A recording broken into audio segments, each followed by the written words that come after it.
قربانی میں جانور کس قسم کا لگتا ہے؟ تو ایک تو جانور ہے اونٹ، کہ اونٹ کی قربانی دی جا سکتی ہے، اونٹ اور اونٹنی کی۔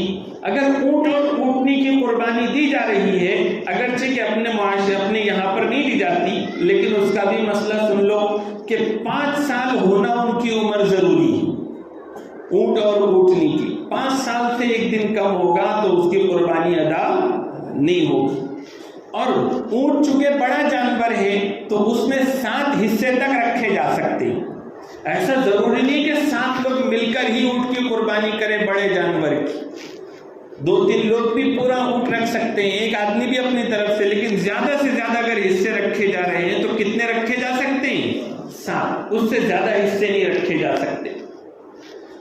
دوسرے نمبر پر ہے قربانی بیل اور گائے کی۔ بیل اور گائے کی بھی قربانی کی جا سکتی ہے، اور اس کی قربانی کے اندر یہ شرط ہے کہ یہ کم سے کم 2 سال کے ہونا ضروری ہے۔ کتنے؟ 1 دن بھی کم ہوں گے تو ان کی قربانی نہیں چلے گی۔ بہت سارے لوگ مسئلہ پوچھتے ہیں کہ 2 دانت نہیں ہے، 1 ہی دانت ہے، تو اب کیا کریں؟ تو دانت کا کوئی خاص اعتبار نہیں ہے، دانت کوئی ایسی پہچان نہیں ہے۔ اصل جو چیز ہے وہ 2 سال کا ہونا ہے، پھر چاہے دانت 2 ہو، 3 ہو، 4 ہو یا پھر نہ ہو۔ 2 سال اگر گارنٹی کے ساتھ ہے یا قابل اعتماد طریقے سے معلوم ہوا ہے کہ 2 سال کا بڑا جانور ہے یہ، تو پھر اس کی قربانی چلے گی۔ اسی طرح سے بھینس اور بھینسا ہیں، یہ بھی اجماع اس پر علماء کا موجود ہے، علماء کا اجماع اس پر ہوا ہے کہ یہ بھینس اور بھینسا بھی گائے اور بیل کے حکم میں ہیں، اور جیسے اس کی شرطیں ہیں ویسی ہی اس کی بھی شرطیں، یہ بھی 2 سال کے ہونا ضروری۔ چوتھا بھیڑ اور دمبا۔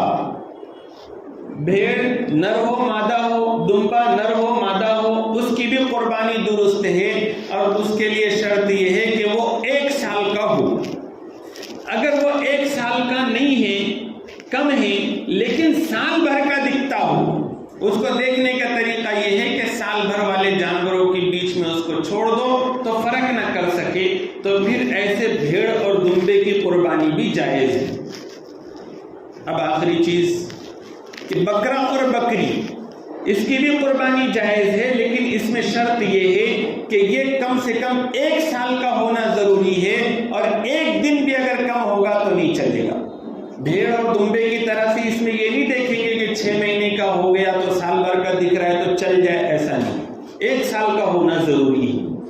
اور پھر یہ جو جانوروں کی قربانیاں ہیں تو اس کے حکم میں یہ ہے کہ جو بڑے جانور ہیں، بھینس، بھینسا، بیل، گائیں اور اونٹ، اونٹنی، اس میں 7 تک حصے رکھے جا سکتے ہیں، 7 لوگوں کی تک قربانی ان کی طرف اس میں ہو سکتی ہے۔ لیکن جو دمبا دمبی ہے، بھیڑ ہے، بکرا بکری ہے، اس میں صرف 1 حصہ رکھ سکتے ہیں۔ کسی نے 2 حصے رکھے یا 3 لوگوں کی طرف سے 1 بکرا رکھا، 2 کی طرف سے رکھا تو 1 کی بھی ادا نہیں ہوگی، یعنی چھوٹے جانور میں 1 ہی حصہ رکھا جا سکتا ہے۔